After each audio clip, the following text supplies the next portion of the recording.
네, 시선 집중의 대미를 장식하는 비컨 뉴스 시간입니다. 이종훈 작가 모셨습니다. 어서 오세요. 안녕하세요. 네, 오늘 어떤 이야기입니까? 네, 오늘은 인터넷과 SNS에서는 자주 거론이 되는데 언론에서는 그다지 많이 거론되지 않는 이야기, 대구 달서구 의회 이야기 좀 해볼까 합니다. 먼저 대충 감았습니다. 네, 네. 국민의힘 소속 달서구 의회 김모 의원이 네. 실명을 밝히기는 아직 무리가 있으니까 네. 김모 의원이라고 하겠습니다. 김모 의원이 여기자에게 지역지 여기자에게 수차례 성희롱 발언을 하고 또 달서구 의회의 다른 여성 의원들을 대상으로 이야기를 하면서 여성의 신체를 대상으로 해서 상식 이하의 발언과 성희롱 발언을 해서 논란이 되고 있다는 이야기 뉴스에서 한 번쯤은 보셨을 거예요. 네. 자세한 이야기들이 나오고 있지는 않습니다만은 근데 이 뉴스로 참 다루기가 난감합니다. 인용해서 전달하기는 좀 부적절하죠. 이게 정말 네, 방송으로 옮기기가 참 민망하고 부적절하다 보니까 예. 저도 역시 직접 말씀드리기가 좀 어렵고요. 예. 유튜브에 사진을 올려놓을 테니까 예. 저거 보시고 참고해 주시고요. 네.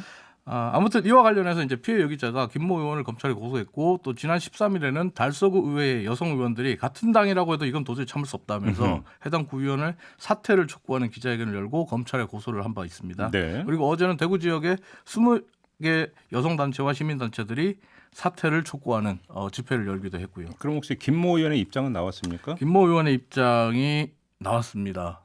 오디오로 만나보시죠. 성희롱 제보 당사자는 사이비 기자다. 억울하게 꽃뱀단의 그물망에 걸린 꼴이다. 여기자를 성희롱한 혐의로 피소된 국민의힘 소속 달서구의회 A 의원이 자신의 SNS에 올린 글입니다. A 의원은 살아온 전력을 보면 사건의 본질을 알 수 있다며 피해자의 개인정보도 일부 공개했습니다. 꽃뱀단이라고 했다고요? 네, 자신의 SNS에 이제 이렇게 글을 올렸는데 네. 실제로 사건이 불거지고 나서 김모 의원 같은 경우는 지역 언론들과 인터뷰했던 내용들을 들여다보면 억울하다 이 말을 계속해요. 뭐가 억울하대요? 자기가 말한 거를 직접 들은 여성 의원들이 있냐? 없지 않냐? 그러면 그 자기 발언이 왜곡돼서 지금 앞뒤 자르고 나온 말이다. 예. 이런 얘기를 하고 있고 예. 또 그런데 여성 의원들 같은 경우에는 달서구 여성 의원들 같은 경우 회의할 때 나한테 소명기에 한 번 안 주고 일방적으로 이렇게 몰아가고 있다. 이렇게 얘기를 하고 있고요. 방금 들으셨던 오디오 내용은 어젯밤에 보도된 대구 MBC 뉴스의 일부인데 네. 이 뉴스를 보면 김모 의원이 자신의 지금 SNS에 글을 올리고 있는데 달서구 의회와 언론이 사건의 본질은 파악하지 않고 일방적으로 자신의 이번 사건을 성희롱으로 몰고 가고 있다. 이렇게 주장하면서 오히려 피해 여기자를 사이비 기자다. 꽃뱀단이다. 이렇게 부르면서 피해 여성의 개인 신상 정보까지 지금 공개하고 있는 상황이거든요. 아니 사건의 본질이 발언의 내용이 사건의 본질인 거죠. 그렇죠.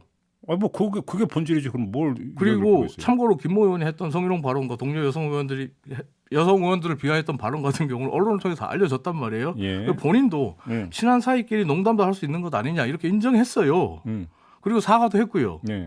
그리고 더불어민주당 소속의 달서구 의원 같은 경우에 동료 의원 문제이기 때문에 그런지 좀 덮어달라는 그런 취지의 전화도 했고 친한 사이인데 뭐 농담 정도 할 수 있는 거 아니냐라고 했다고요? 예. 그 아주 상투적인 그 주장인데. 상투적으로 끌고 가는 주장인데 예. 그리고 또 이게 실제로 어떻게 보면 달서구 의회 같은 경우 굉장히 끈끈한 동료회가 있습니다. 이 사람들 이제 7월에 업무 추진비 유용 의혹도 있고 업무 추진비를 마음대로 자기들끼리 의원들끼리 쓰고 네. 문제 제기한 공무원을 지금 검찰에 고소해 놓은 상태고 근데도 불구하고 이 여성 의원들이 지금 이 김모 의원은 의원직에서 사퇴해야 된다. 이렇게 지금 기자회견을 열고 검찰에 고발을 했잖아요. 이럴 때 이제 흔히 하는 말이 오죽했으면. 오죽했으면 이게 맞는 말이거든요, 실제로. 예. 근데 뒤에서 지금 이런 글들을 계속 SNS에 올립니다. 이거 2차 가해 아닙니까? 그러게요. 2차 가해 맞죠? 예. 이거 애청자 여러분들의 판단을 물어볼 필요 없는 거죠. 아니 그 상대를 그 꽃뱀이라고 하면 그건 모욕죄가 걸리지 않나요? 그렇죠. 그럼 걸릴 것 같은데. 게다가 개인 신상 정보까지 지금 공개하면 안 되죠. 그러니까요. 그리고 이 김모 의원에 대한 달서구 의회 차원의 징계 여부가 오늘 결정이 되는데 네. 이 말씀을 드리면서 마무리하겠습니다. 김재련 변호사 아시죠? 김재련 변호사가 예. 침묵도 2차 가해다 이런 말을 남겼는데 예.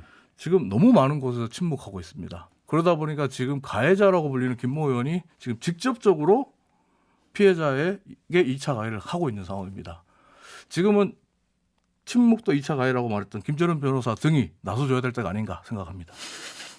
그분을 왜 소환을 한 거고요. 네. 아무튼 뭐 본인도 뭐 자기 방어 차원에서 뭐 열심히 주장을 할 수 있지만 주장하다가 모욕죄에 걸릴 수 있다. 이것도 함께 좀 꼭 유념을 하라 이런 말씀을 좀 드리도록 하겠습니다. 이종훈 작가와 함께했습니다. 고맙습니다. 감사합니다.